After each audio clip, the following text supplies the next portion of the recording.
Õnnistatud pühapäeva, armas kogudus, ja soovin teile Jumala lähedalolu, Jumala õnnistusi ja palume, et Jumal ka täna kõneleks meie südamete vastu. Alustan ühe mõttega ühest raamatust, mida ma hiljuti olen lugenud, Küsimused ja vastused. Ja seal on üks mõte maailma loomise kohta.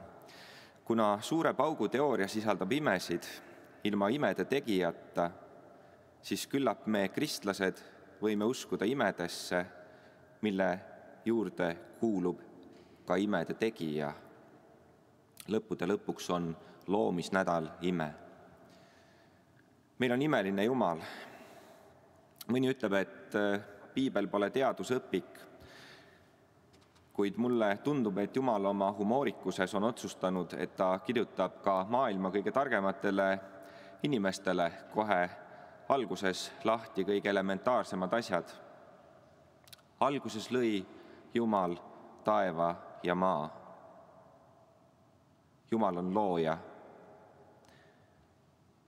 Jumal on ka valgus ja temas ei ole mingit pimedust. Kuigi tema valgus olemine on üsna tõenäoliselt teistsuguses olemises ja materjalides, kui nii võiks öelda, kui see, mida meie siin tajume füüsiliselt valgusena, aga me mõistame siiski, mis on valgus. See on nägemine, see on soojus, see on miski, mis on hea. Ja pimedus on valguse puudumine ja eelkõige Jumala puudumine. Siin mõnel päeval on päike paistnud ja ma usun, et kevadine päike mõjub meile kõigile ühtmoodi lootusrikkalt. Inimene muidugi vaidleb Jumalale vastu, et Jumal on looja, kuid Paulus ütleb meile Rooma kirja 1. peatükis 18. salmist alates, jah, Jumala viha ilmub taevast inimeste igasuguse Jumala kartmatuse ja ülekohtu vastu. Nende vastu, kes tõde hoiavad ülekohtu kammitsais, sest et see, mida teatakse Jumalast, on nende keskel avalik. Jumal on seda neile avaldanud. Tema nähtamatu olemus, tema jäädav vägi ja jumalikkus on ju maailma loomisest peale nähtav, kui mõeldakse tema tehtule, nii et nad ei saa endid vabandada, sest et Jumalat tundes nad ei ole ülistanud ega tänanud teda kui Jumalat, vaid on oma arvamustega jooksnud tühja ning nende mõistmatu süda on jäänud pimedaks. Kui me vaatame seda kõike, mis meid ümbritseb, siis see on liiga imeline. Et see oleks võinud tühjast kohast ise tekkida.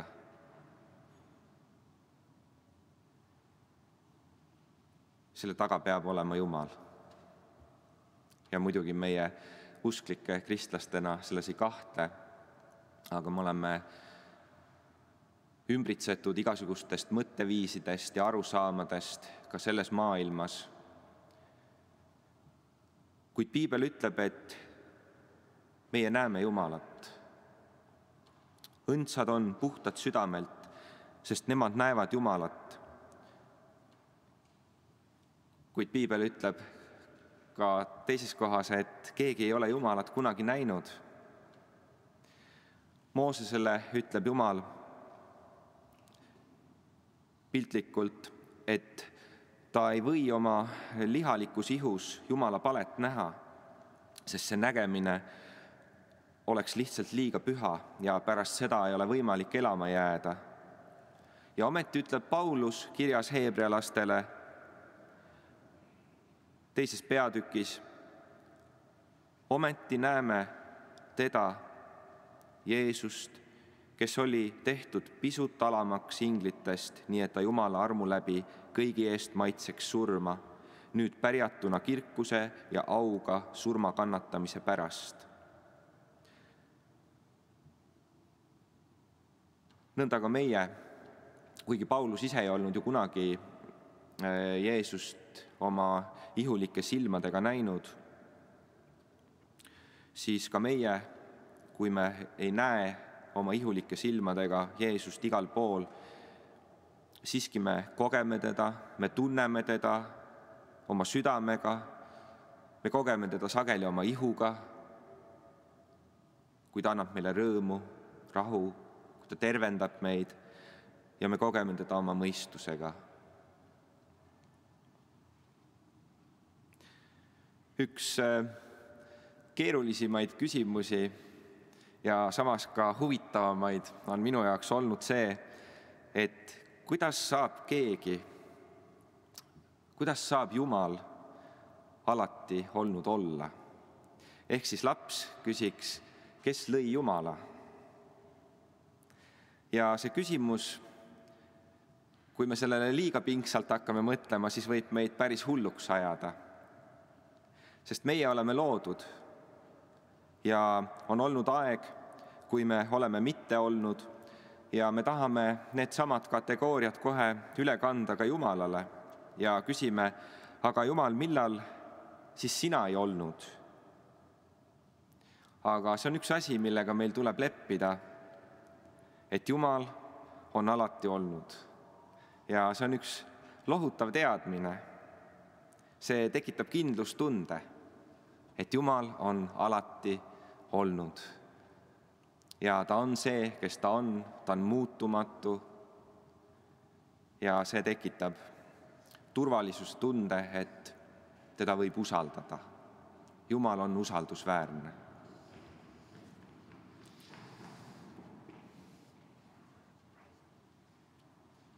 Võib-olla on see ka põhjus, miks Kristuses on elule jah ja mitte ei. Paulus kirjutab meile 2. Korintuse kirjas, sest Jumala poeg Jeesus Kristus, keda mina, Silvanus ja Timoteos oleme teie seas kuulutanud, ei olnud jah ja ei, vaid temas oli jah, sest Jumala tõotused, millised need iganes ka olid, on Kristuses jah. Seepärast tulgu ka meie suust tema läbi aamen Jumalale kiitus. Jumal ei saa ennast eitada. Jeremia ütleb, et enne kui ma sind ema ihus valmistasin, tundsin ma sind ja enne kui sa ema üsast välja tulid, pühitsesin ma sinu. Ma panin su rahvastele prohvetiks. Enne kui Jumal meid siia tõi, olime me tema mõtetes ja tema südames. Tema mõte meie elule oli jah. See, mis sellest elu mõttest või jahist on saanud või see, kuidas võib-olla inimesed on selle sinu elus ära rikkunud, see on teine asi. Võib-olla sa ka ise oled mõelnud, et sa ei taha olla ja see on kahtlemata väga traagiline ja kurb, kuid Jumala jaoks oled sina jah. Jumal tahab, et sa oleksid. Sa oled ta mõteteis, ta südameis olnud alati. Sest mina tunnen mõtteid, mis ma teie pärast mõlgutan, ütleb Issand. Need on rahu, aga mitte õnnetuse mõtted, et anda teile tulevikku ja lootust. Me oleme kuulnud võib-olla seda juba klišeeks kulunud väljendit, kuid see ei vähenda selle tõelisust. Ja ka mina tahan sulle südamest öelda ja julgustada sind, et Jumalal on sinu elu jaoks ja sinu eluga, sinuga head plaanid. Hoopis teistsugused ja paremad, kui me sageli arvame. Kui Jumal tutvustab end Moosesele, siis ta ütleb, ma olen see, kes ma olen.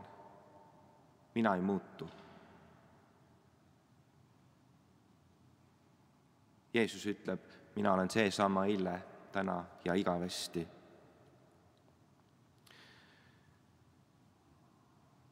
Immanuel Kant ütleb, samal ajal, kui kõik see, mis on ilus, on piiratud, on see, mis on jumalik, piiramatu. Nii et meie mõistus, mis on üleva läheduses, püüab samaaegselt seda kujutleda, aga ei suuda. Kogedes samaaegselt selle piiratuse ja läbikukkumise valu, aga tundes ka naudingut oma üüratust püüdest seda mõista. Kas meil on võimalik Jumalat mõista ja temast aru saada? Ma käin koolis ja aeg-ajalt me õpime mõnes aines seda, mida akadeemilises maailmas targad ja poolusklikud mehed on ülikooli ruumides öelnud ja välja mõelnud Jumala kohta. Seda nimetatakse teoloogiaks. Teatud osa teoloogiast, mis tegeleb püüdega Jumalat kirjeldada, ütleb, et me ei saagi Jumala kohta midagi öelda. Ta on nii kirjeldamatu, et me isegi võiksime loobuda püüdest seda teha. Selline mõtteviis on aga vabastanud terved põlvkonnad inimesi vastutusest otsida tõelist ja elavat Jumalat. Kahtlemata on asju, mida me Jumala kohta ei mõista. Inimene arvab, et kui ta Jumalat ei näe, et siis see vabastab ta vastutusest. Sest seda, mida me ju ei näe, seda pole olemas. Mina pole näiteks kunagi käinud Leedus. Huvitav, kas Leedu on olemas? Või pean ma uskuma inimesi, kes on seal käinud ja räägivad, et see riik on olemas? Võib-olla peaksid inimesed ka oma usus Jumalasse sarnaselt suhtuma. Jumal on olemas, Jumal on leitav, ta on nähtav ja ta on kogetav.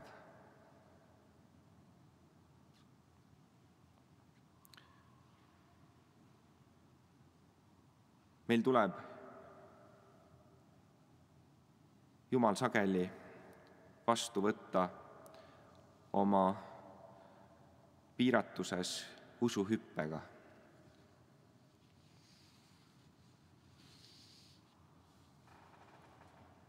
Ma olen ka siin varem rääkinud lugu, kuidas ma 18-aastaselt otsisin kõiksuse ilmutust. Kuskilt mingist mõttetust raamatust lugesin, et teed enda ümber ringi, millest iganes, võtad veepudeli ringi kaasa ilmselt selleks, et sa vahepeal janusse ei sureks, ja siis hakkad seal olema ja otsima ja mõtlema ja ei tule sellest ringist enne välja, kui oled saanud arusaamise või ilmutuse või mingi visiooni sellest, mis on see, kes sa oled või mida sa pead tegema, millest sina suureks või edukaks saad. Ja seal oli lugusid inimestest, kes olid selles ringis istunud 9 tundi ja 24 tundi ja 48 tundi ja mõni ka mitu päeva. Ja siis olid seal edulood, kuidas inimesed olid leidnud, mida nad otsisid, oma visiooni või nägemuse. Ma olin aastaid tundnud, et mul on midagi puudu, et ma ei küündi. Olin õhanud tähtede poole, et keegi peab ju olema tähtede taga, sest vastasel juhul oleksime me kõik väga üksi ja ma vihkasin üksindust. Ma siis tegin ka ringi enda ümber ja asusin tähtsa näoga ajusid ragistama. Pärast 1 tundi sain aru, et see on täiesti mõttetu ja et ma ei mõtle seda suurte tähtedega seda välja. Tajusin oma täielikku piiratust. Ja samal ajal tajusin, et teisel pool peab olema keegi, kes saab selle piiratuse ära võtta. Mõni kulutab sellise otsimise peale terve elu. Mul vedas, ma pääsesin 1 tunniga sellest mõttetust vaevast, sest ma sain aru, et minu mõistusest ei piisa, et oma elu ära lahendada või et saada aru millestki, millest ma tegelikult aru ei saa. Kuhugi oma märkmetesse kirjutasin midagi sellist. See Jeesus on üks imeline mees, aga ma ei saa aru, miks ta seda Jumala poja juttu enda kohta pidi rääkima. Oleks võinud ju kauem elus püsida. Peetrus muide tegi Jeesusele sama ettepaneku. Peetrus viis ta kõrvale ja hakkas teda hoiatama. Jumal hoidku, issand, ärgu sulle seda sündigu, siis kui Jeesus rääkis sellest, et ta peab minema ristile, kannatama meie kõigi pattude eest ja üles äratatama 3. päeval. Tema pöördus ja ütles Peetrusele, tagane vastupanija, sa oled mulle kiusatuseks, sest sa ei mõtle Jumala, vaid inimese viisil. Õnneks ei jäänud ka minu pääsemine väga kaugele. Umbes aasta pärast sain ma võimaluse anda oma elu Jumalale. Kui ma kogesin püha vaimu väe puudutust, kadus järsult see totaalse piiratuse tunne. Nüüd ma nägin teisele poole, küll poolikult, kuid siiski piisavalt, et mõista, et see pole nii, et kõike, mida ma näen, kõike, mida ma ei näe, pole olemas. Ja seesama Immanuel Kant ütleb, et mõistus on piiratud ja üsna kiireks laeks Jumala mõistmisel, kuid sealt edasi aitab meid ainult ilmutus.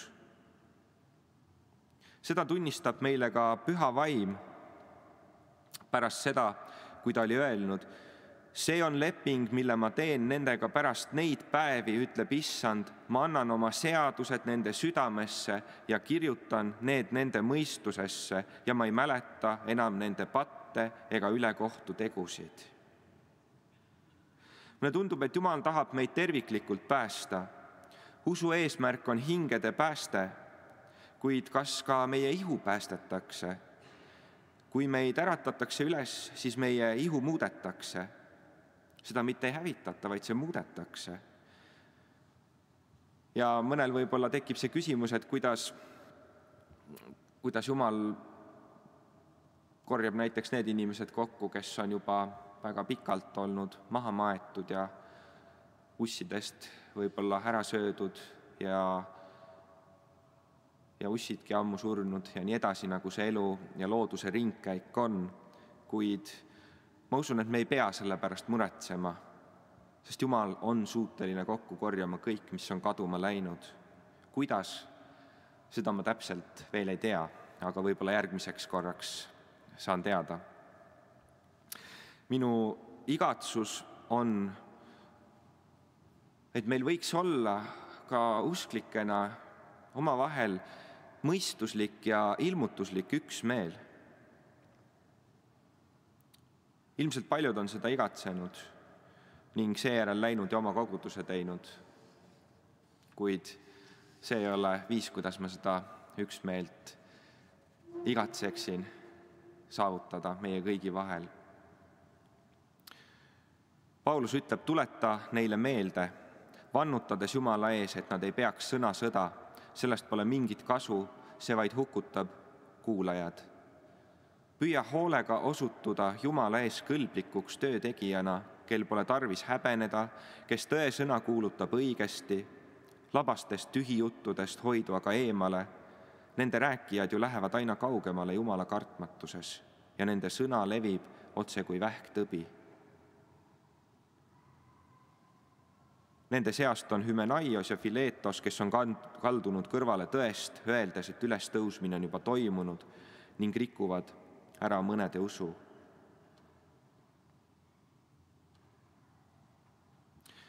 Selle üksmeele eelduseks on, et sõnade tähendused ja loogilised järeldused peavad olema ühesugused Jumalale ja inimestele.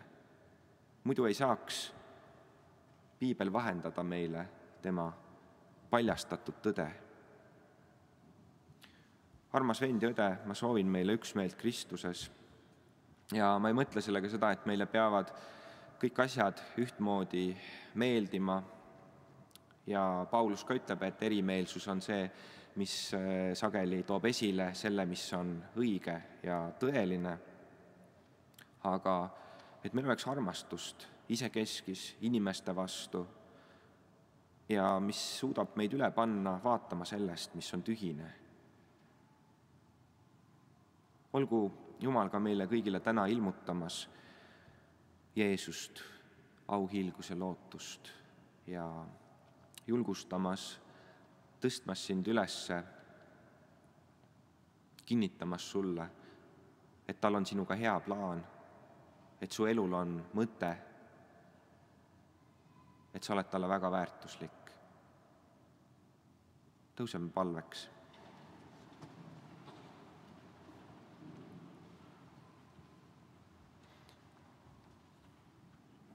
Jeesus, me ülistame sind ja imetleme sind.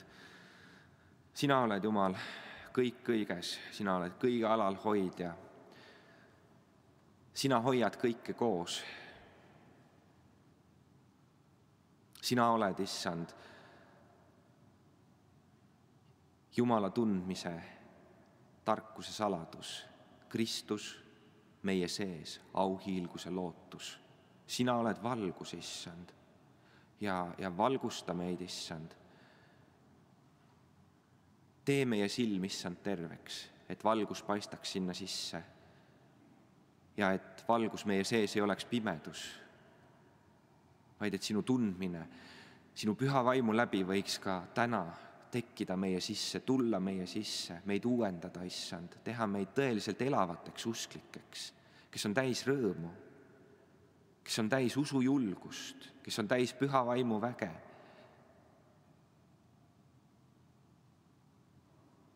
Jumal, me igatseme sind ja me ei taha leppida vähesega. Me ei taha leppida, Issand, vähesemaga kui sina. Ülistus sulle kõige hea eest, Jumal, kõige hea eest. Ka kui riigid on rahvast ja rahvaid represseerimas keeldude ja käskude ja hindadega, Issand, siis sina oled meie abi ja julgus kõiges. Aamen.